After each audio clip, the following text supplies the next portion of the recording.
ರವೀಂದ್ರನಾಥ್ ವಿಚಾರ, ಕಾಶಪ್ಪನವ್ರ ವಿಚಾರ, ಭೈರತಿ ಬಸವರಾಜ್ ವಿಚಾರ, ಈ ತರದ ಅನೇಕ ಪೊಲೀಸ್ ವ್ಯವಸ್ಥೆಯೇ ವಿಫಲ ಆಗಿದೆಯೇನೋ ಅನ್ನೋ ತರದ ವಾತಾವರಣ ಇದ್ದಾಗ ತಾವು ಹೋಮ್ ಮಿನಿಸ್ಟರ್ ವಿರುದ್ಧ ಅಥವಾ ಹೋಮ್ ಮಿನಿಸ್ಟರ್ನ ಕರೆದು ನಾನು ಹೋಮ್ ಮಿನಿಸ್ಟರ್ಗೆ ಗಂಭೀರವಾದ ಸೂಚನೆ ಕೊಟ್ಟಿದ್ದೀನಿ ಅನ್ನೋ ಒಂದು ಸಂದೇಶ ತಮ್ಮಿಂದ ಬಂದಿದ್ರೆ ಎಸ್ ಸಿದ್ದರಾಮಯ್ಯ ಸೀರಿಯಸ್ ಅಂತ ಅನಿಸ್ತಿತ್ತೇನೋ. ಆ ಥರದ್ದು ಆಗ್ತಾ ಇಲ್ಲ. ಪ್ರತಿನಿತ್ಯ ಬೆಳಿಗ್ಗೆನೂ ಹೋಮ್ ಮಿನಿಸ್ಟರ್ ಜೊತೆ ಚರ್ಚೆ ಮಾಡ್ತೀನಿ, ಸಾಯಂಕಾಲ ಜೊತೆಲೂ ಚರ್ಚೆ ಬದಲಾವಣೆ ಮಾಡಬೇಕು ಅನ್ನೋ ಒತ್ತಡ ತಮ್ಮೇಲಿಲ್ವಾ?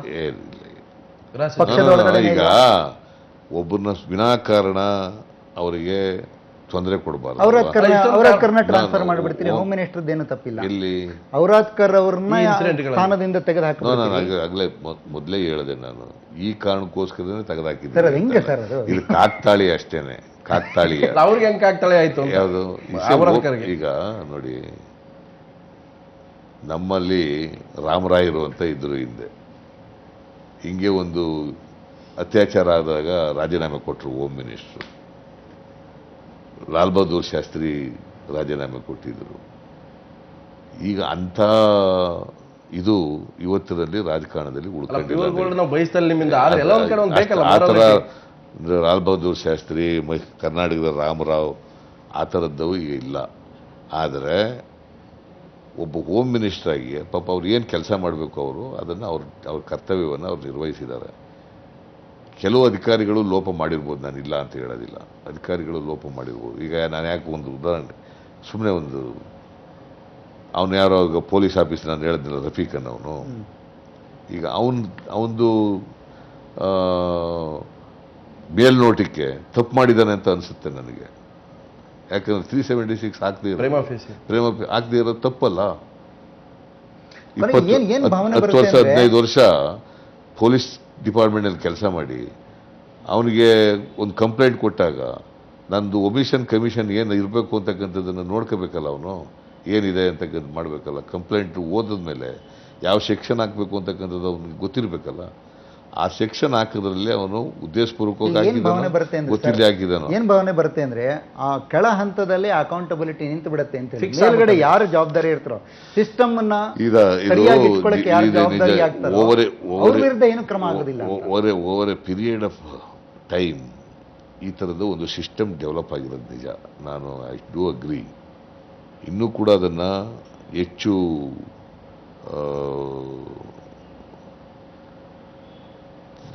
ತೀವ್ರಗೊಳಿಸಬೇಕು. ಹೋಮ್ ಮಿನಿಸ್ಟರ್ ಬದಲಾವಣೆ ಸಾಧ್ಯತೆ ಇಲ್ಲ ಸರ್. ಅಗತ್ಯ ಇಲ್ಲ.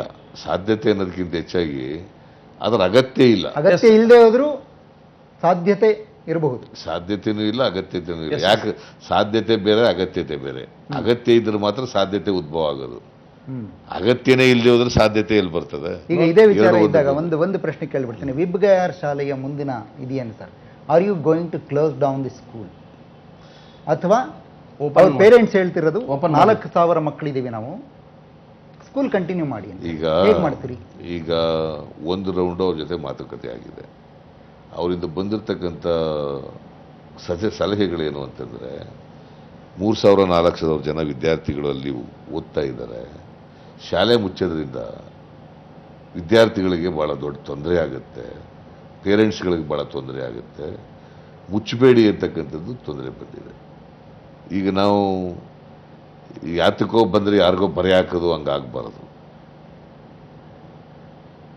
ಆ ಕಾರಣದಿಂದ ಇವತ್ತು ಚೇರ್ಮನ್ಗೆ ಅರೆಸ್ಟ್ ಮಾಡಿದ್ದೀವಿ. ಆಮೇಲೆ ಅವ್ರ ಮೇಲೆ ಕೇಸ್ ಹಾಕ್ತೀವಿ. ಮುಸ್ತಫಾ ಮೇಲೆ ಕೇಸ್ ಹಾಕಿದ್ದೀವಿ. ಅವನಿಗೆ ಜಾಮೀನು ಸಿಕ್ಕಬಾರದ ರೀತಿಯಲ್ಲಿ ಗೂಂಡಾ ಆಕ್ಟ್ನಲ್ಲಿ ಮಾಡ್ತಾಯಿದ್ದೀವಿ. ಮತ್ತು ಗೂಂಡಾ ಆಕ್ಟ್ಗೂ ಕೂಡ ತಿದ್ದುಪಡಿ ತರಬೇಕು ಅಂತೇಳಿ ವಿಚಾರ ಮಾಡ್ತಾಯಿದ್ದೀವಿ. ಸೊ ಇವೆಲ್ಲ ಆದಮೇಲೆ ಮುಂದೆ ನಾವು ನೋಡ್ತೀವಿ. ಈ ಕೇಸ್ ಎಲ್ಲ ಆದಮೇಲೆ ಈ ಶಾಲೆ ಇದೇ ಥರ ಅವರು ತಿದ್ಕೊಳ್ಳದೆ ಹೋದರೆ, ಯಾಕಂದರೆ ಶಾಲೆ ಪ್ರಾರಂಭ ಮಾಡಬೇಕು ಅಂತ ಪೇರೆಂಟ್ಸ್ ಹೇಳ್ತಾ ಇದ್ದಾರೆ, ವಿದ್ಯಾರ್ಥಿಗಳಿಗೆ ತೊಂದರೆ ಆಗ್ತದೆ ಅಂತೇಳಿ ಇನ್ನೂ ಓಪನ್ ಆಗಿಲ್ಲ. ಅದು ನಾಳೆ ಮತ್ತೆ ಅವ್ರ ಪೇರೆಂಟ್ಸ್ಗಳ ಜೊತೆ ಮಾತುಕತೆ ನಡೀತದೆ. ಆ ಪೇರೆಂಟ್ಸ್ಗಳ ಜೊತೆ ಅಭಿಪ್ರಾಯವನ್ನು ಕೇಳ್ಕೊಂಡು ಒಂದು ತೀರ್ಮಾನ ಮಾಡಿ ಶುರು ಮಾಡೋಕ್ಕೆ ಮನಸ್ಸಿದೆ ಸರ್. ತೀರ್ಮಾನ ಅವ್ರು ಪೇರೆಂಟ್ಸ್ಗಳು ಅವ್ರು ರೆಡಿ ಇದ್ದಾರೆ. ಅವ್ರು ಏನು ಹೇಳ್ತಾರೆ ಅದ್ರ ಮೇಲೆ.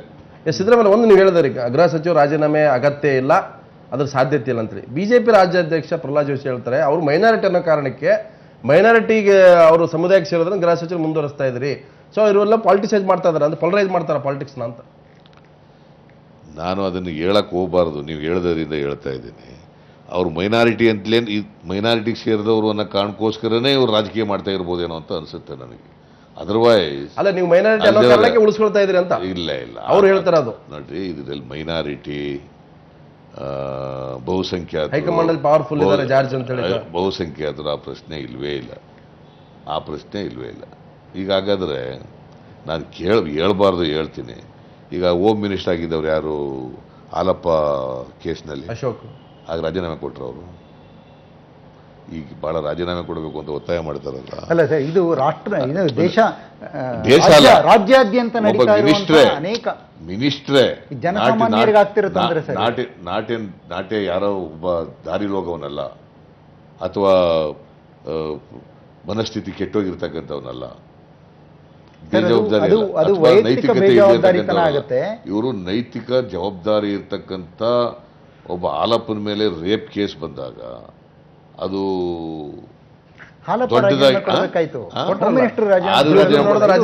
ಜನಸಾಮಾನ್ಯರಿಗೆ ಸಂಬಂಧಪಟ್ಟಂತ ವಿಚಾರ. ರಾಜೀನಾಮೆ ಕೊಟ್ಟು ಮಿನಿಸ್ಟರ್ ಯಾರು? ಹೋಮ್ ಮಿನಿಸ್ಟರ್ ಅಲ್ಲ, ಹಾಗ್ಯಾಕೆ ಅವ್ರು ರಾಜೀನಾಮೆ? ಜನಸಾಮಾನ್ಯರಿಗೆ ನೇರವಾಗಿ ಸಂಬಂಧಪಟ್ಟಂತ ವಿಚಾರ ಬಂದಾಗ ಹೋಮ್ ಮಿನಿಸ್ಟರ್ ರಾಜೀನಾಮೆ ಕೊಡಬೇಕು ಅಂತ ಬರುತ್ತಾರೆ. ಇದು ಜನಸಾಮಾನ್ಯರಿಗೆ ಹಾಲಪ್ಪ ಮಾಡಿದ್ದು ಜನಸಾಮಾನ್ಯರು, ಅವ್ರು ಮಾಡಿದ ತಪ್ಪಿಗೆ ಅವ್ರ ಬೆಲೆ ತೆತ್ತಿ ಬಿಟ್ರು ಅಂತ ಹೇಳಿ. ಅವ್ರ ಬೆಲೆ ತೆತ್ತದಲ್ಲ. ಹಾಗಾದ್ರೆ ನಾನು ಹೋಮ್ ಮಿನಿಸ್ಟರ್ ರಾಜೀನಾಮೆ ಏನು ಕೇಳಲಿಲ್ಲ. ಆಗ ಹೋಮ್ ಮಿನಿಸ್ಟರ್ ರಾಜೀನಾಮೆ ಕೊಡುವಂತ ನಾನೇನು ಕೇಳಲಿಲ್ಲ ಆಗ. ಆದರೆ ಇದಕ್ಕಿಂತಲೂ ನಾನು ಇದು ಬಹಳ ಕಮ್ಮಿ ಅಪರಾಧ, ದೊಡ್ಡ ಅಪರಾಧ ಅಂತಲ್ಲ. ಒಬ್ಬ ಮಿನಿಸ್ಟರ್ ಇನ್ವಾಲ್ವ್ ಆಗಿರ್ತಕ್ಕಂಥದ್ದು, ಮಿನಿಸ್ಟರ್ ಹಿಮ್ಸೆಲ್ಫ್ ಆರೋಪ ಅವ್ರ ಮೇಲೆ ಇರ್ತಕ್ಕಂಥದ್ದು, ಅಂಥವ್ರ ಮೇಲೆ ಆದಾಗಲೂ ಕೂಡ ರಾಜೀನಾಮೆ. ಅದರಿಂದ ನಾನು ಯಾಕೆ ಹೇಳ್ತಾ ಇದ್ದೀನಿ ಅಂದ್ರೆ, ಈ ತರ ಇವ್ರು ಇದ್ಕೊಂಡು ಇವ್ರಿಗೆ ಜಾರ್ಜ್ಗೆ ರಾಜೀನಾಮೆ ಕೊಡಿ ಅಂತ ಹೇಳ್ತಾರಲ್ಲ, ಇವ್ರಿಗೆ ಯಾವ ಫ್ಯಾಕ್ಟ್ ಆಫ್ ದಿ ಮ್ಯಾಟರ್ ಏನಂದ್ರೆ ದಟ್ ಇಸ್ ಎ ಡಿಫರೆಂಟ್. ಅದಕ್ಕೆ ಇಲ್ಲಪ್ಪ ಅವ್ರು ತಪ್ಪು ಮಾಡವ್ರೆ, ಅದಕ್ಕೆ ನಾವು ತಪ್ಪು ಮಾಡಬೇಕು ಅಂತ ಆವಾದ ಮಾಡಕ್ ಹೋಗಲ್ಲ. ಫ್ಯಾಕ್ಟ್ ಆಫ್ ದಿ ಮ್ಯಾಟರ್ ಏನಂದ್ರೆ, ಬಿಜೆಪಿ ರೇಪ್ ಕೇಸ್ಗಳೆಲ್ಲ ಯಾಕೆ ಹೇಳಿದೆ ಅಂತಂದ್ರೆ, ಅವ್ರು ಪೊಲಿಟಿಸೈಸ್ ಮಾಡ್ತಾ ಇದ್ದಾರೆ ಅನ್ನೋ ಕಾರಣಕ್ಕೋಸ್ಕರ ಇದು ಉದಾಹರಣೆ. ಪೊಲಿಟಿಸೈಸೇಷನ್ ಬಿಟ್ಬೇಡ sir. Fact of the matter ಏನಂದ್ರೆ, ಇವತ್ತು ಸಿದ್ದರಾಮಯ್ಯನವರ ಕಾಲದಲ್ಲಿ, ಸಿದ್ದರಾಮಯ್ಯನವರ ಸರ್ಕಾರದ ಸಂದರ್ಭದಲ್ಲಿ ಪೊಲೀಸ್ ವ್ಯವಸ್ಥೆ ಬಗ್ಗೆ ಜನಕ್ಕೆ ವಿಶ್ವಾಸ ಹೋಗ್ತಾ ಇದೆ ಅನ್ನೋ ಥರದ ಒಂದು ವಾತಾವರಣ ಸೃಷ್ಟಿಯಾಗಿಬಿಟ್ಟಿದೆ. ಇದು ಸರಿ ಹೋಗಬೇಕು ಅಂದ್ರೆ ತಾವೇನಾದ್ರು ಮಾಡಬೇಕಲ್ಲ ಸರ್? ಏನು ಇಲ್ಲ, ಈಗಾಗಲೇ ನಾವು ಏನೇನು ಕ್ರಮ ತಗೊಳ್ಬೇಕು ಅದೆಲ್ಲ ಮಾಡಿದ್ದೀವಿ. ಪೊಲೀಸ್ನವರು ಅಧಿಕಾರಿಗಳ ಬದಲಾವಣೆ ಬದಲಾವಣೆ ಅಲ್ಲ, ಅಧಿಕಾರಿಗಳ ಬದಲಾವಣೆ ಒಂದು ಭಾಗ ಅಷ್ಟೇನೆ. ಅದು ಇವತ್ತು ಎಲ್ಲ ಪೊಲೀಸ್ನವರಿಗೆ ನಾನು ಕರೆದು ಒಂದು ಮೀಟಿಂಗ್ ಮಾಡಿ ಎಲ್ಲರಿಗೂ ಸ್ಟ್ರಿಕ್ಟ್ ಇನ್ಸ್ಟ್ರಕ್ಷನ್ಸ್ ಕೊಟ್ಟಿದ್ದೀನಿ. ಇನ್ನು ಮುಂದೆ ಈ ಥರದ್ದು ಆಗಬಾರ್ದು. ಇಂಟೆಲಿಜೆನ್ಸು ಸ್ಟ್ರೆಂಥನ್ ಆಗಬೇಕು, ಇಂಟೆಲಿಜೆನ್ಸ್ ಹೆಚ್ಚು ಕೆಲಸ ಮಾಡಬೇಕು. ಒಂದು ಯಾವುದೇ ಇಂಥ ಇನ್ಸಿಡೆಂಟು ಗೊತ್ತಾದ ತಕ್ಷಣವೇ ಪೊಲೀಸ್ ಸ್ಟೇಷನ್ ಬಂದ ತಕ್ಷಣ ಕೂಡಲೇ ಕೇಸ್ ರಿಜಿಸ್ಟರ್ ಮಾಡ್ಕೋಬೇಕು, without loss of any time ಮಾಡಬೇಕು. ಕೂಡಲೇ ಅಕ್ಯೂಸ್ನ ಅರೆಸ್ಟ್ ಮಾಡಬೇಕು, ಆದಷ್ಟು ಜಾಗ್ರತೆ ಚಾರ್ಜ್ ಶೀಟ್ ಹಾಕಬೇಕು. ಚಾರ್ಜ್ ಶೀಟ್ ಹಾಕಿ ಇದನ್ನು ಸ್ಪೆಷಲ್ ಕೋರ್ಟ್ ಅಥವಾ ಫಾಸ್ಟ್ ಟ್ರ್ಯಾಕ್ ಕೋರ್ಟ್ನಲ್ಲಿ ಟ್ರಯಲ್ ಮಾಡಿಸಿ ಶಿಕ್ಷೆ ಆಗೋ ರೀತಿಯಲ್ಲಿ ಪೊಲೀಸ್ನವರು ಮಾಡಬೇಕು. ಶಾಸಕರು ಮತ್ತು ಮಂತ್ರಿಗಳು ಪೊಲೀಸ್ ವ್ಯವಸ್ಥೆಯಿಂದ ದೂರ ಇರಬೇಕು ಅಂತ ತಾವು ಬಹಿರಂಗವಾಗಿ ನಿಮ್ಮ ಪಕ್ಷದವರಿಗೆ, ಅಟ್ಲೀಸ್ಟ್ ನಿಮ್ಮ ಪಕ್ಷದವರಿಗೆ ಹೇಳ್ತೀರಾ? ಅವ್ರಿಗೆ ಚೀಮಾರಿ ಹಾಕ್ತೀರಾ ಈ ಥರ ಮಾಡಿರೋರಿಗೆಲ್ಲ? ಯಾರೇ ನಾನು ಹೇಳ್ತೀನಿ, ನಾವು ಯಾರೇ ಪೊಲೀಸ್ ವ್ಯವಸ್ಥೆ ಅವರ ಫಂಕ್ಷನಿಂಗ್ನಲ್ಲಿ ಯಾರು ಇಂಟರ್ಫಿಯರ್ ಆಗಕೂಡದು. ಅವ್ರು ರೂಲಿಂಗ್ ಪಾರ್ಟಿಯವರಾಗಿರಲಿ ಅಥವಾ ಮಿನಿಸ್ಟ್ರಿಗಳಿರಲಿ. ಹಾಗಾಗಿದ್ರೆ ಅವ್ರ ಮೇಲೆ ಕ್ರಮ ತಗೋತಿರ್ತಾವೆ. ಆ ಥರ ಆದರೆ ನಮ್ಮ ಗಮನಕ್ಕೆ ಬಂದರೆ ಗ್ಯಾರಂಟಿ ಕ್ರಮ ತಗೋ. ಬಟ್ ಇದು ನಿಮ್ಮ ಆತ್ಮಸಾಕ್ಷಿ ವಿರುದ್ಧವಾದ ಉತ್ತರ. ಎಲ್ಲಾ ಪಕ್ಷದವರು ಪೊಲೀಸ್ ವ್ಯವಸ್ಥೆಯಲ್ಲಿ ಇಂಟರ್ಫಿಯರ್ ಇದ್ದೇ ಇರ್ತಾರೆ. ಒಬ್ಬ MLA ತನಗೆ ಬೇಕಾದ ಸರ್ಕಲ್ ತನಗೆ ಬೇಕಾದ ಮಂತ್ರಿ, ತಮಗೆ ಬೇಕಾದ ಮನೆ ಆಫೀಸರ್ಸ್ ಹಾಕೊಳ್ಳಲ್ವಾ? ಅದು ನಿಮ್ಮ ಸರ್ಕಾರ, ಎಲ್ಲ ಸರ್ಕಾರದಲ್ಲಿ ಇರೋದು. ನಾನು ಇವತ್ತಿನವರೆಗೆ ಹೋಮ್ ಮಿನಿಸ್ಟರ್, ನಾನು ಚೀಫ್ ಮಿನಿಸ್ಟರ್ ಆಗಿ 1 ವರ್ಷ 2 ತಿಂಗಳ ಮೇಲಾಗಿದೆ. ಇವತ್ತಿನವರೆಗೆ ಪೊಲೀಸ್ನವರಿಗೆ ಯಾವುದೇ ಇನ್ಸಿಡೆಂಟ್ನಲ್ಲಿ, ಯಾವುದೇ ಕ್ರೈಮ್ನಲ್ಲಿ ನಾನು ಯಾರಿಗೂ ಕೂಡ ಮಾತಾಡಲ್ಲ. ಇವತ್ತಿನಿಂದಲ್ಲ, ever since I became an MLA. ನಾನು ಮಿನಿಸ್ಟ್ರು, ಡಿಸ್ಟಿಕ್ ಇನ್ಚಾರ್ಜ್ ಮಿನಿಸ್ಟ್ರುಗಳಾಗಿದ್ದವರು ಕೂಡ ಯಾವತ್ತೂ ಪೊಲೀಸ್ ಸ್ಟೇಷನ್ಗೆ ಫೋನ್ ಮಾಡಿ ಹಿಂಗೆ ಮಾಡಿ ಹಂಗೆ ಮಾಡಿ ಅಂತ ಹೇಳೋದವನಲ್ವೇ ಅಲ್ಲ. ನನಗೆ ಗೊತ್ತಿರೋ ಮಟ್ಟಿಗೆ ಹೋಮ್ ಮಿನಿಸ್ಟ್ರು ಕೂಡ ಇಂಟರ್ಫಿಯರ್ ಆಗ್ತಕ್ಕಂಥದ್ದು ನಿದರ್ಶನ. ನಿಮ್ಮ ಕ್ಯಾಬಿನೆಟ್ ಆ ಥರ ಯಾರಾದರೂ ಇಂಟರ್ಫಿಯರ್ ಆಗಿ ಕಾನೂನಿಗೆ ವಿರುದ್ಧವಾಗಿ ಯಾರೇ ಅಧಿಕಾರಿ ಮೇಲೆ ಒತ್ತಡ ಆಗ್ತಕ್ಕಂಥದ್ದು ಕಂಡು ಬಂದರೆ ಅವ್ರ ಮೇಲೆ ಕಠಿಣವಾದ. ನಿಮ್ಮ ಕ್ಯಾಬಿನೆಟ್ ಮಿನಿಸ್ಟರ್ಗಳಿಗೆ ತಾವು ಹೇಳ್ತೀರಾ ಸರ್, ಉಡಾಫೆ ಉತ್ತರಗಳನ್ನು ಕೊಡಬೇಡಿ, ಉಡಾಫೆಯ ಮಾತುಗಳನ್ನು ಸಾರ್ವಜನಿಕ ಸಭೆಗಳಲ್ಲಿ ಆಡಬೇಡಿ ಅಂತ ಹೇಳಿ ತಾವು ಸೂಚನೆ ಕೊಡ್ತೀರಿ. ನಾವು ಉಡಾಪೆಯಿಂದ ಮಾತಾಡ್ತಕ್ಕಂಥದ್ದಾಗಲಿ ದುರಾಂಕಾರದಿಂದ ಮಾತಾಡ್ತಕ್ಕಂಥದ್ದಾಗಲಿ ಅದು ಬರೋದೇ ಇಲ್ಲ. ಯಾರು ಮಾಡ್ಕೂಡುದು ಅಂಬರೀಷ್ ಮತ್ತು ನಮ್ಮ ಸರ್ಕಾರ ಬಂದು ನಮ್ಮ ಕಾರ್ಯಕರ್ತರಿಗೆ ಸೈಟ್ ಹಚ್ಕೋತೀವಿ, ಯಾಕೆ ನೀವು ಮಾಡ್ಕೊಂಡಿಲ್ವಾ ಅಂದ್ರೆ ಆ ಥರ ಹೇಳಿದ್ರೆ ಅದು ನಾನು ಅದನ್ನ ಖಂಡಿಸ್ತೀನಿ. ನಾನು ಆ ಥರ ಹೇಳಕ್ ಕೂಡುದು. ನಮ್ಮ ಸರ್ಕಾರ ಬಂದಾಗ ಇಷ್ಟ ಬಂದವರಿಗೆ ಹಂಚ್ಕೊಂಡು. Do you have complete control over your cabinet sir? Totally. ನಿಮ್ಮ ಮಾತನ್ನ ಎಲ್ಲರೂ ಕೇಳ್ತಾರೆ. ಟೋಟಲಿ. ಆದರೆ I am the captain of the team.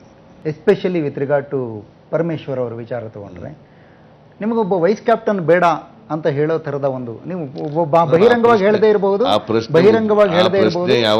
ಆದ್ರೆ ಪಕ್ಷ ವರ್ಸಸ್ ಗವರ್ಮೆಂಟ್ ಅಂತ ಶುರುವಾಗಿರೋದು ಅಲ್ಲಿ ಅಂತ.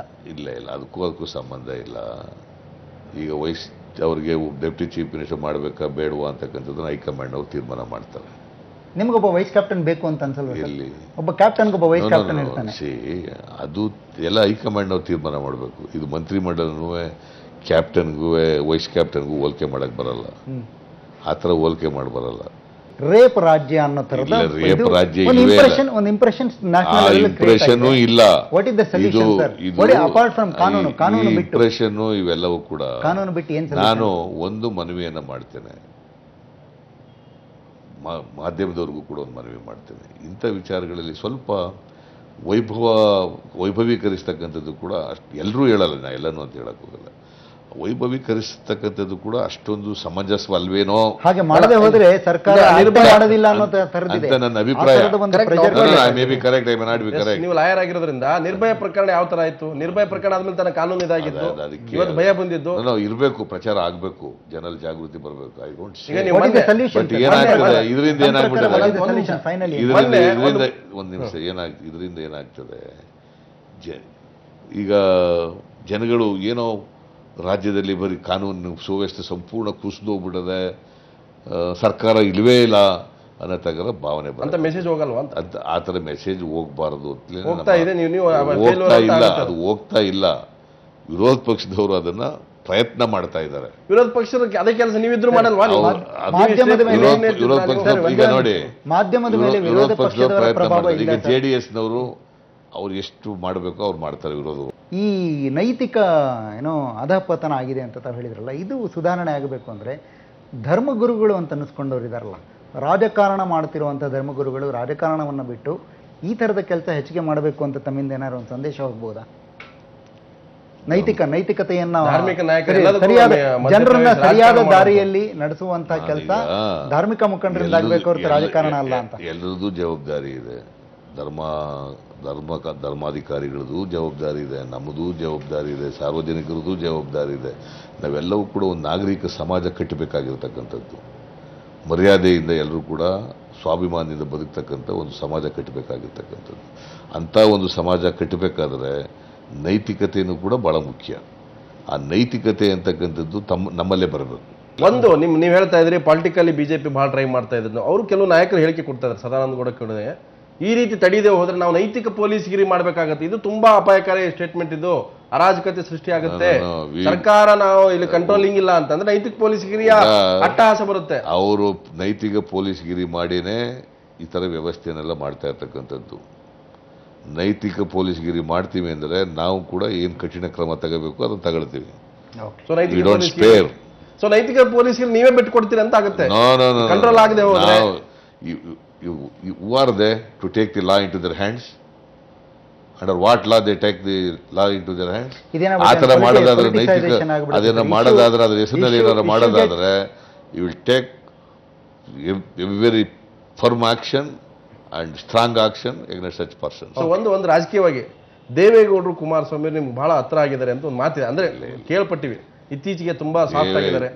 ನೋಡಪ್ಪ, ದೇವೇಗೌಡರಾಗಲಿ ನಾವಾಗಲಿ ಮೊದಲಿಂದ ಯಾವ ಸಂಬಂಧ ಇತ್ತು ಈಗಲೂ ಅದೇ ಸಂಬಂಧ ಇದೆ. ರಾಜಕೀಯವಾಗಿ ಯಾವ ಸಂಬಂಧ ಇತ್ತು ಅದೇ ಸಂಬಂಧ ಇದೆ. ಅವರು ಒಂದು ಪಾರ್ಟಿ ಏನಿಲ್ಲ. JDS ಮೇಲೆ ನನಗೇನು ಅಭಿಪ್ರಾಯ ಇದೆ ಅದೇ ಅಭಿಪ್ರಾಯ ಅವತ್ತು ಇದೆ, ಇವತ್ತು ಇದೆ, ಮುಂದೆ. ಕುಮಾರಸ್ವಾಮಿ ನೇರವಾಗಿ ಹೇಳಿದ್ರೆ ನಾನು ಸಿದ್ದರಾಮಯ್ಯ ಪರ ಇದ್ದೀನಿ ಅಂತ ಹೇಳಿದಾರೆ ನಿನ್ನೆ ಸದನದಲ್ಲಿ. ಪರ ಇದ್ದೀನಿ ಅಂತ ಹೇಳಿಲ್ಲ ಅವರು. ಪಾಪ ವಸ್ತುಸ್ಥಿತಿಯನ್ನ ಹೇಳಿದ್ದಾರೆ ಅಷ್ಟೇನೆ, ಸೊ ಅವರಿಗೆ ವಾಸ್ತವಿಕತೆಯನ್ನ ಹೇಳ್ತಕ್ಕಂಥ ಪ್ರಯತ್ನ ಮಾಡಿದ್ದಾರೆ. ಸೊ ರೇಪ್ ವಿಚಾರದಲ್ಲಿ ಜೆಡಿಎಸ್ ರಾಜಕೀಯ ಮಾಡ್ತಾ ಇಲ್ಲ, ಅವರು ರಾಜಕೀಯ ಮಾಡಿದಾಗ ಕಾಣಿಸ್ತಾ ಇಲ್ಲ. ಸೊ ಬಿಜೆಪಿ ಅವ್ರು ಮಾಡ್ತಾ ಇಲ್ಲ. ಅಂದ್ರೆ ಈ ಇಶ್ಯೂನಲ್ಲಿ ನಿಮ್ಗೆ ಫ್ರೆಂಡ್ ಆಗಿದ್ದಾರೆ Kumaraswamy Deve Gowda. No it's not a question of friendship ಬೇರೆ, ವೈಯಕ್ತಿಕ ಸಂಬಂಧಗಳು ಬೇರೆ, ರಾಜಕೀಯ ಸಂಬಂಧಗಳು ಬೇರೆ. ಸಿದ್ದರಾಮಯ್ಯ ತಾವು ಇಷ್ಟೊತ್ತು ಈ ಮಹತ್ವದ ಬೆಳವಣಿಗೆಗೆ ಸಂಬಂಧಪಟ್ಟಂತೆ ಅನೇಕ ವಿಷಯಗಳನ್ನು ಮುಕ್ತವಾಗಿ ಚರ್ಚೆ ಮಾಡಿದ್ರೆ, ಒಂದು ಸರ್ಕಾರ ಅಂತಂದ್ರೆ ಅದು ಕಾಂಗ್ರೆಸ್ ಬಿಜೆಪಿ ಜೆಡಿಎಸ್ ಸರ್ಕಾರ ಅಂತಲ್ಲ, ಒಂದು ಜನ ಆಯ್ಕೆ ಮಾಡಿದಂಥ ಸರ್ಕಾರ ಜನರ ಮಾನ ಪ್ರಾಣ ರಕ್ಷಣೆಯಲ್ಲಿ ಅದರ ಸಂಪೂರ್ಣವಾದ ಜವಾಬ್ದಾರಿ ಹೊರಬೇಕಾಗುತ್ತೆ. ಇಲ್ಲಿ 90% ಪರಿಚಯ ಇರೋರು, ಕುಟುಂಬದವರು ಮತ್ತೆ ಸಂಬಂಧಿಕರ ರೇಪ್ಗಳಲ್ಲಿ ಅಥವಾ ಲೈಂಗಿಕ ದೌರ್ಜನ್ಯ ಭಾಗಿಯಾಗಿದ್ರ ತಕ್ಷಣ ಆ ಪ್ರಕರಣ ಪತ್ತೆ ಆಗ್ತಾ ಇದ್ದ ಹಾಗೆ ಕಾನೂನಿನ ಕ್ರಮ ಕೈಗೊಳ್ಳುವಂಥದ್ದು ಸರ್ಕಾರದ ಕರ್ತವ್ಯ. ಹೋಮ್ ಡಿಪಾರ್ಟ್ಮೆಂಟ್ ಮಾಡುವಂಥದ್ದು, ಪೊಲೀಸರು ಮಾಡುವಂಥದ್ದು, ಅಂಥದ್ದೊಂದು ಭಯ ರಾಜ್ಯದಲ್ಲಿ ನಿರ್ಮಾಣ ಆಗಬೇಕು. ಅಂಥ ನಿಟ್ಟಿನಲ್ಲಿ ನಾನು ಸ್ಪೆಷಲ್ ಕೋರ್ಟ್ಗಳನ್ನು ಸ್ಥಾಪನೆ ಮಾಡುವಂಥದ್ದು, ಮತ್ತೊಂದು ಕಡೆ ನಾಣಯ ನೇತೃತ್ವದ ಒಂದು ಸಮಿತಿ ಕೂಡ ಮಾಡುವ ಮೂಲಕ ಆ ವರದಿಯನ್ನು ತರಿಸ್ಕೊಂಡು ಯಾವ ರೀತಿ ಕ್ರಮಗಳನ್ನು ಕೈಗೊಳ್ಳಬೇಕು ಅನ್ನೋದು ಮಾತಾಡ್ತಾರೆ. ಎಲ್ಲೋ ಒಂದು ಕಡೆ ಸರ್ಕಾರ ಈ ನಿಟ್ಟಿನಲ್ಲಿ ಒಂದು ಭರವಸೆಯ ಒಂದು ಬೆಳಕು ಬರಲೇಬೇಕು. ಇಲ್ಲದೆ ಹೋದ್ರೆ ಏನಾಗುತ್ತೆ ಅಂದ್ರೆ ಯಾವುದೇ ರೀತಿ ರಾಜ್ಯದಲ್ಲಿ ನಮಗೆ ಸಮಸ್ಯೆನೇ ಇಲ್ಲ, ಏನೂ ಸಮಸ್ಯೆ ಆಗೋದಿಲ್ಲ, ಪೊಲೀಸರು ಏನು ಮಾಡಲ್ಲ, ನಾನು ಮಾಡಿದ್ದೇ ಸರಿ ಅನ್ನುವಂಥ ಒಂದು ಪ್ರವೃತ್ತಿ ಬಂದರೆ ಅದು ಅರಾಜಕತೆಯ ದಾರಿ ಹಿಡಿಯುತ್ತೆ. ಅದಕ್ಕೆ ಅವಕಾಶ ಕೊಡಬಾರ್ದು ಅಂತ ಹೇಳ್ತಾ ಇವತ್ತಿನ ವಿಶೇಷ ಸಂದರ್ಶನ ಮುಗಿಸ್ತಾ ಇದ್ದೀನಿ. ನೇರದಿಟ್ಟ ನಿರಂತರ ಸುದ್ದಿಗೆ ನೋಡ್ತಾ ಇರಿ ಸುವರ್ಣ ನ್ಯೂಸ್.